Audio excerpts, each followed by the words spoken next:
Hey drinkers, I'm here in Namahan Sansong. That's the mountain fortress up there on the mountain behind me, and today we're at, there you go, Seoul Homebrew. So let's go inside, we'll talk to the owner, we'll see his story, and we'll see what kind of goodies we can find in the store.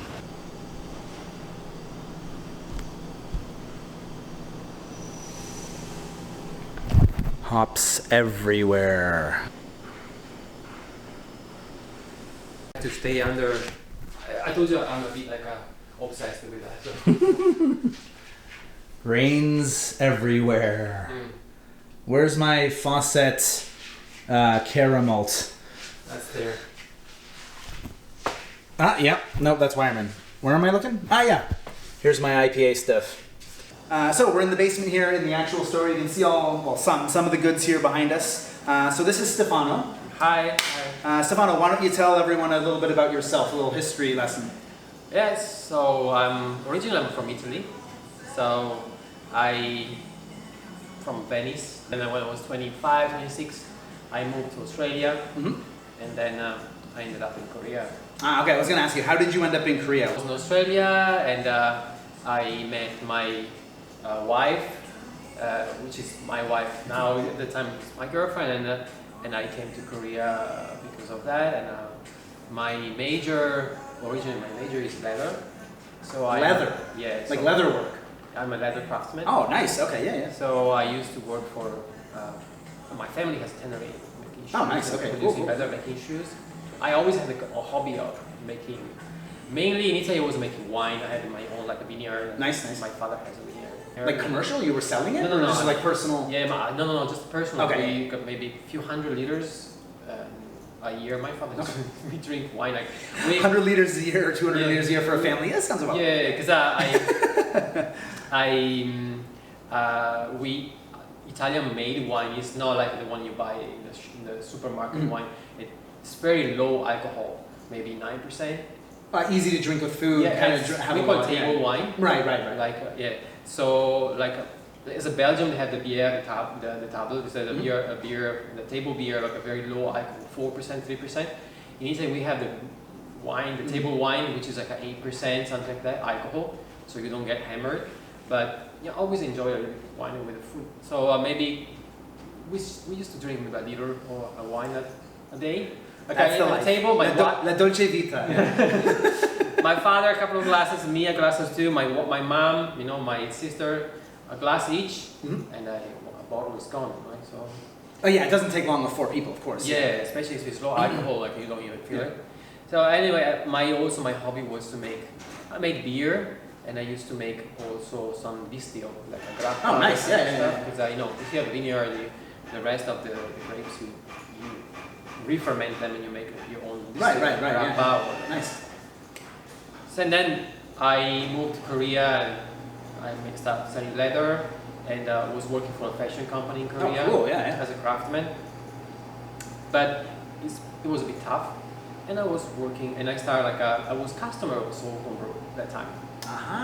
So first customer. Is this the same business from back then? Yeah. And you've taken it over then? Yeah, because I see. Okay. they left the original founders. They were English teachers. Okay. And then they left. They went to USA.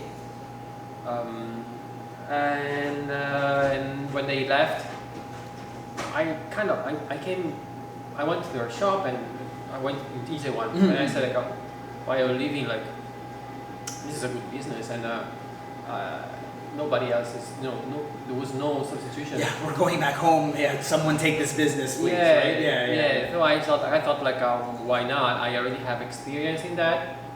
Fermentation. I know how it works. And, right. And I want to keep this tradition going on. Since that time, there was no craft beer. I remember I've been here 9 years, and I remember when I first got here, it was just starting to come out in the public. Yeah. At the time it was Magpie. Yeah, and Kraftwerks too. Kraftwerks. Big one. Yeah. They were only say one in a Hebanjeon. So that's how I started with the Seoul Homebrew with Jonathan Wilson. I met him and he said I'm leaving, so if you want to take it over, just these are the ingredients, and Right. and since then actually it was very small place. In Since then, Itaewon, you mean? Yeah. This is way bigger. Yeah. And so that time was a very small, and we were buying like a very small quantities, and the cost were not optimized. So we put all the focus, my wife first, and then I left the fashion company and I started full time From leather to beer. Yeah. And then we start like making things like properly, and start like buying like more bigger and everything, and getting more optimizing the cost. Right. Like So- from a business perspective, not so Yeah. much a fermentation perspective, but more of Yeah. the business end of things, Yeah. right? Trying to get everything. Yeah. Because Seoul Homebrew till then, when the two founders were there, it was more than a business. It was a gathering. People were importing stuff and Like sharing it and stuff? Whatever they couldn't sell, like they were using it. Okay. Sorry, whatever they couldn't use, they were selling it. Makes sense. Yeah. So it was more of a community. Mm. But after the community just broke apart, and the business was still there, and nobody was taking care properly of it. Right. So I thought we might give it a go and see how it works. Okay. So you basically bought them out, I guess, right? Yep. Yeah. Okay. Yeah. Awesome. Yeah. And what year was this? How long ago was that you bought the company from them? I think 2014, 15. Maybe, Okay, yeah. something like that. Yeah. Oh, so you've had it for a while. Then. Yeah. Okay. Yeah. They started in 2013. Seoul Homebrew was born in 2013. I guess just when I got here. Yeah. Yeah. Like I was their customer for a while, and then I thought like because slowly climbing up the ladder. Yeah. Because actually, Seoul Homebrew, they were nice people, but their delivery time was a little bit slow. So This is what you mean about the gathering social aspect rather than a Yes. strictly business kind of perspective. to it, Exactly. right? So Right. I was going. We're all person- friends here. Yeah. I was going personally to the shop, into the shop to buy the supplies Because if I faster. order them, it takes a week. Yeah, So like if I go there and buy them, I can take them home. Yeah. So eventually I met them because I went there so many times that I met them, and things came up, and Friendly. Yeah. Yeah. Okay. And as far as you running the business now, like what is a day in the life of Stefano? What are your main responsibilities here? I guess you do a bit of everything, but like on an average day, what are you doing here? well, I pack the orders, Right. because I'm always here, so because I want to see what goes in and what goes out. My main job in here, my main duty is to make sure that customer get what they want. Some customer we have like most customers, they are like a very they don't have a particular request. Okay. Some customer has particular, for example, Like special requests, like Yeah. very specifically. Oh, like yeah, what? Okay. like for example, like grains. Mhm. I want a 0.025 inches get in the grinder. You mean when they grind the malts? Yeah. Oh, like super specific, huh? Yeah. Wow, So the okay. grinding thickness, because Mm. when you do like a brew in a bag, which is like for example no mashing. Right. Technique. You mash it fine, or you grind it finer, I imagine. A for little the bit bag. finer. Right. Because you don't have the sparge, you don't have the rinsing Yeah, to yeah, do. yeah. So you need a little finer, and so that you get more sugars as possible. So that all these kind of details. Yeah, I wouldn't even think of that. On the website, it just says grinding, and then you Yeah. pay extra.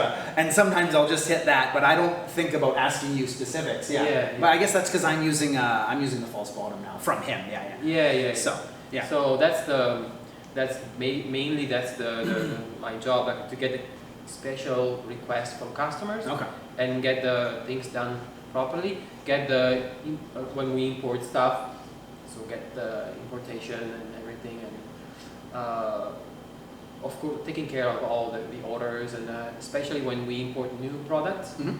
So I test them first.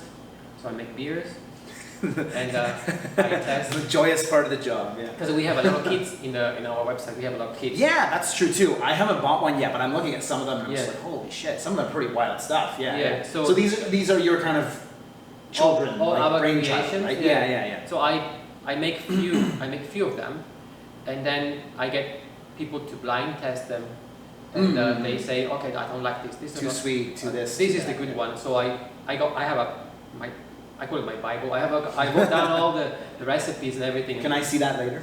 I'm just kidding. I'm not sure, but yeah, I can show you. That's a It's stupid all- question. It's yes. all written in Italian, so I'm not sure. I speak French, so I'm sure I'll get some. Oh, okay. I'll get some of it. Yeah. Oh yeah, probably that. Yeah. I'm pretty sure that you get yes. And Years of schooling has paid off.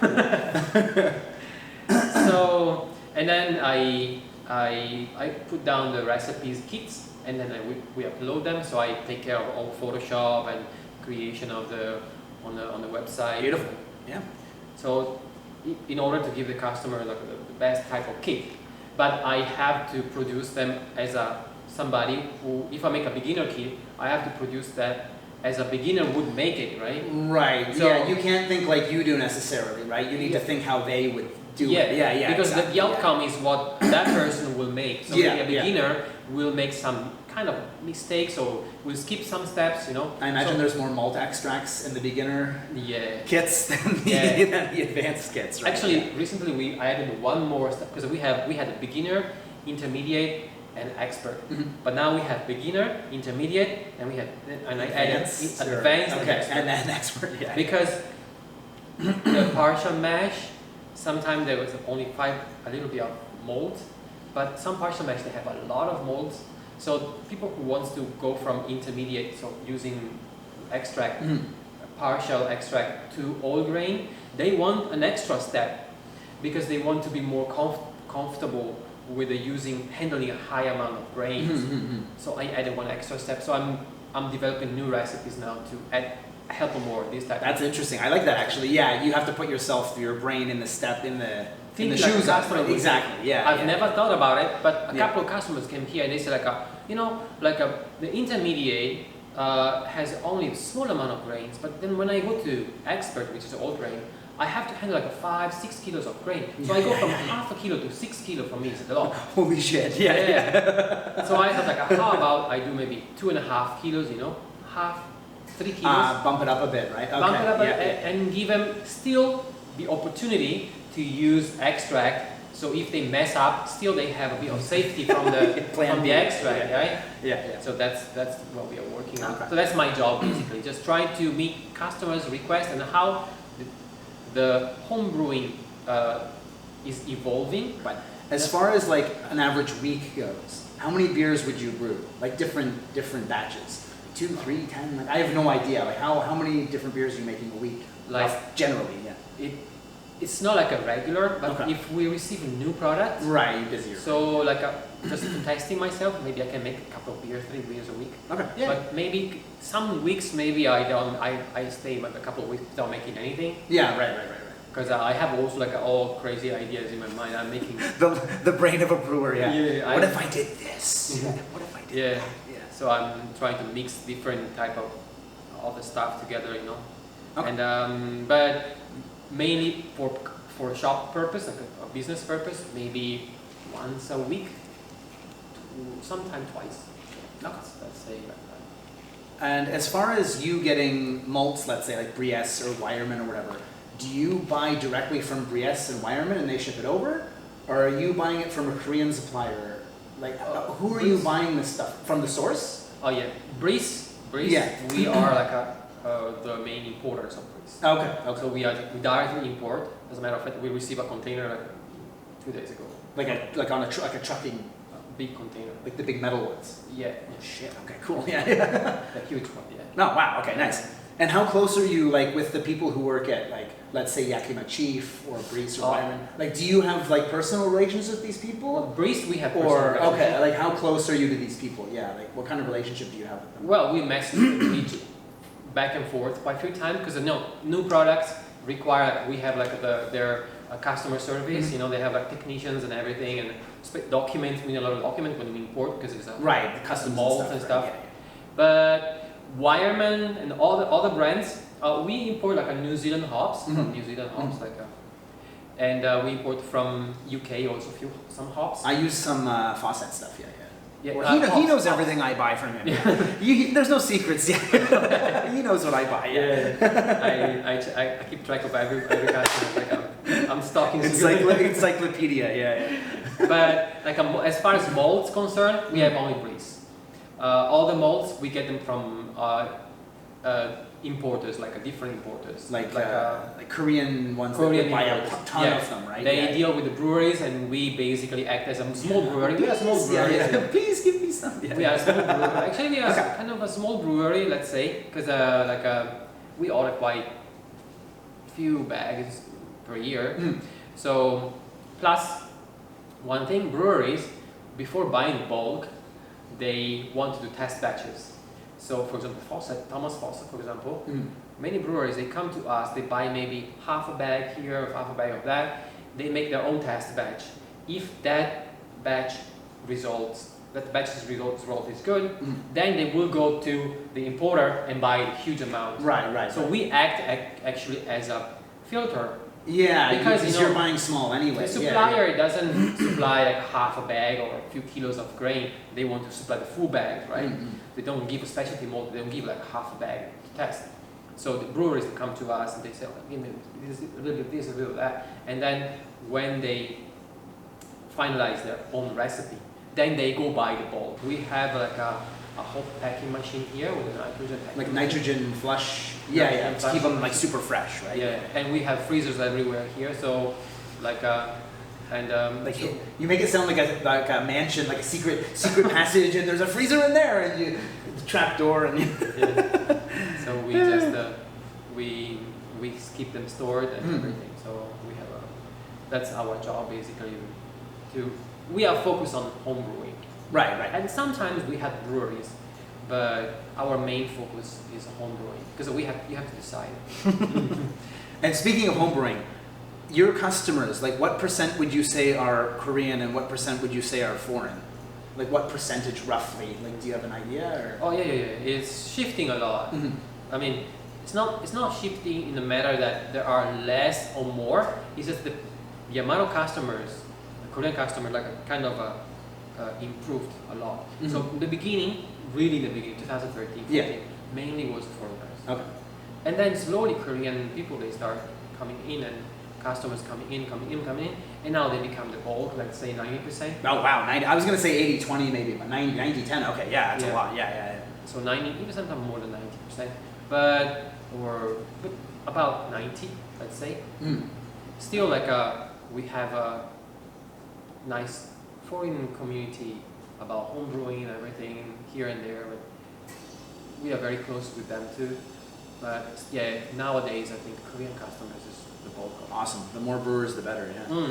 Yeah, absolutely. Well, especially for you. Yeah, of course. Yeah. I kind of no complaints. Yeah. No complaints with that. Yeah, impossible. And speaking of homebrewing again, like you must get like dozens, hundreds of orders, however much a week. Do you have a certain order that you remember that's like, holy shit, this guy just bought like 4 million won worth of like what's? And of course, he mentioned that he sells to breweries too sometimes. So let's just keep it home brewers. Like, do you remember an order that you just thought like, holy shit, like, well, the biggest order ever, let's say? Yeah. As a home brewer, we don't have a huge orders, but sometimes we have like universities. Okay. Or like they call it Hongbang. It's like the new places opening. Like Busaka. Yeah. People. Yep. So these people, when they start, they order maybe like sometimes they order like a 10, 15, like a mashed tun or something like that. So that is because they have to start. Right. This is startup costs. Yeah, exactly. Yeah.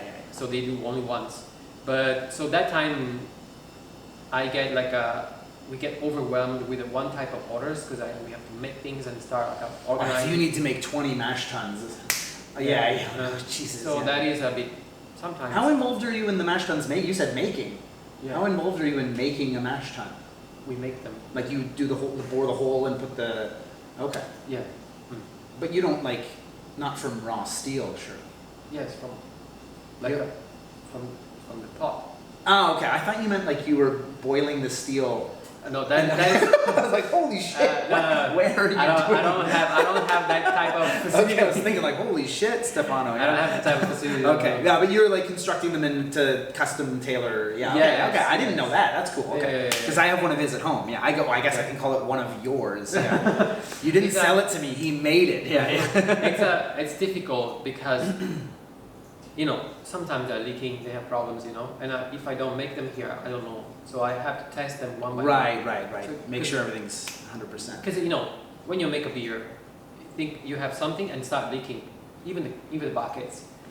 You make a beer, you put it in the fermenter, and then fermenter start leaking.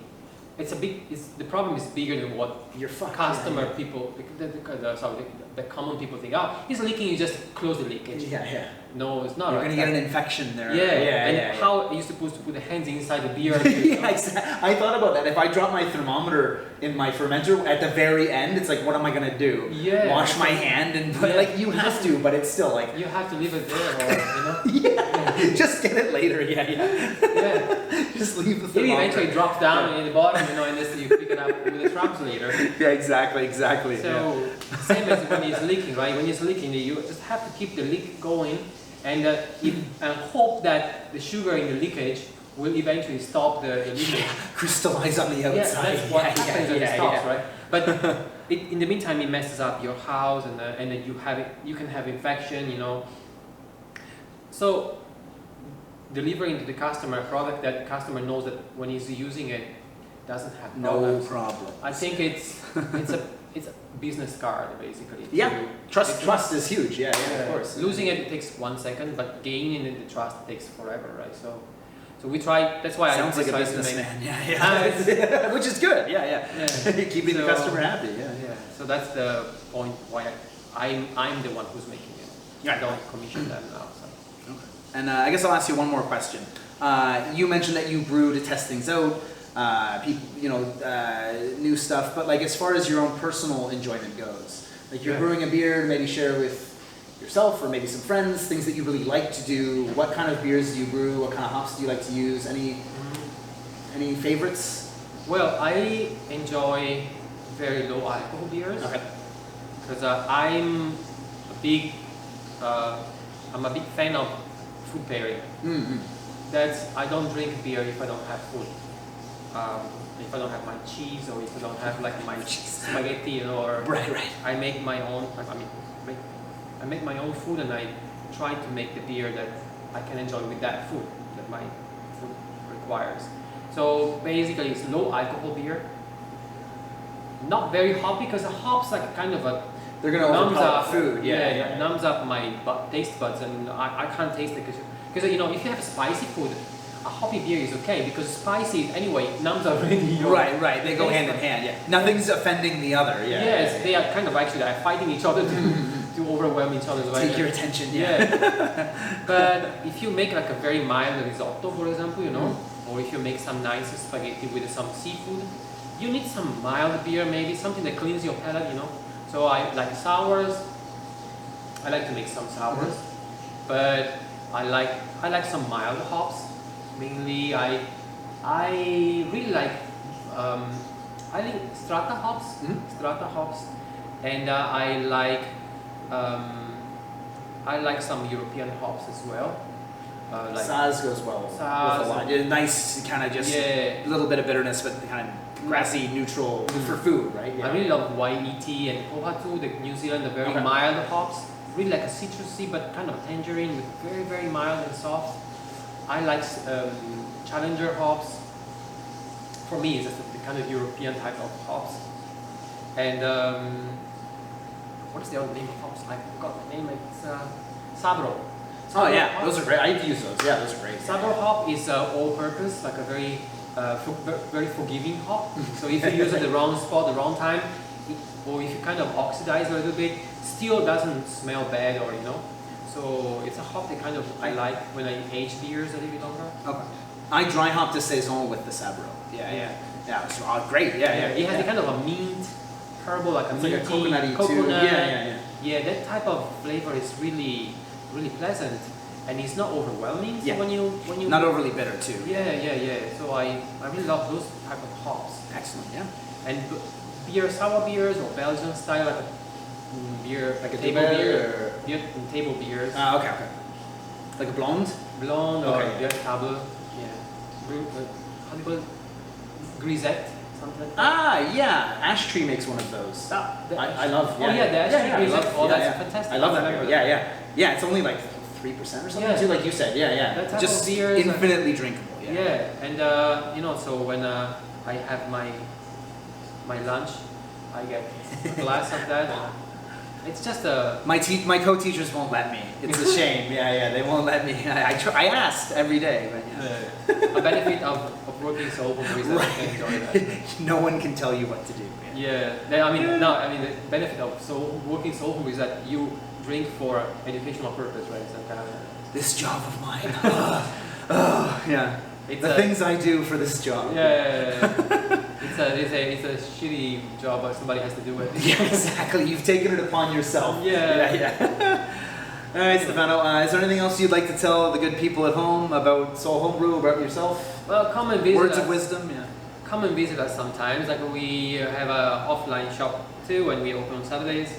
And if you have any doubt or any help you need, just stop by or call us. Or we are always very willing to help. We're very happy to hear from new customers. But often people, they are scared of asking, right? Because I have that problem too. I don't like asking for help. Yeah, it's part of me. And they think because many people, they think, oh, I'm buying from them. They are not a school, right? They don't teach. I'm buying to them. I don't. You're just a store. Yeah, but sometimes people come here happy. I mean, we don't give classes, but the minimum is we always explain about our products. We're always proud of that. So Right. don't be shy. Come on down. And then after you can go climb Namhan Sansong and make a whole day of it. Yeah. Oh yeah. Just right over there. Beautiful. Yeah. Nice. And very nice makgeolli too here. Naman Sansong makgeolli, they produce. I'll have to ask you. They have their own noodle. Up on the mountain, like in the little traditional village up there. They develop their own noodle. There is Naman Sansong noodle. Because I know Gumjang Sansong noodle down in Busan. But they developed their own noodle here too. There's a video for another day. I'll have to go find them. Yeah. You go up, they produce there. It's delicious. Okay. You have to go up. I'm learning now. You are a teacher. What? He lied. He is a teacher. He's teaching me. Yeah. No. I'm just a businessman. All right, Stefano. Thank you very much. Oh, no problem. And I'm gonna do here too. Jesus. This is like a homemade I made air myself, filtration. Yeah. So the powder from the grinding goes through these little holes and then up and out. Yeah. You're an inventor. I made of necessity. So nice. Thank you. See you.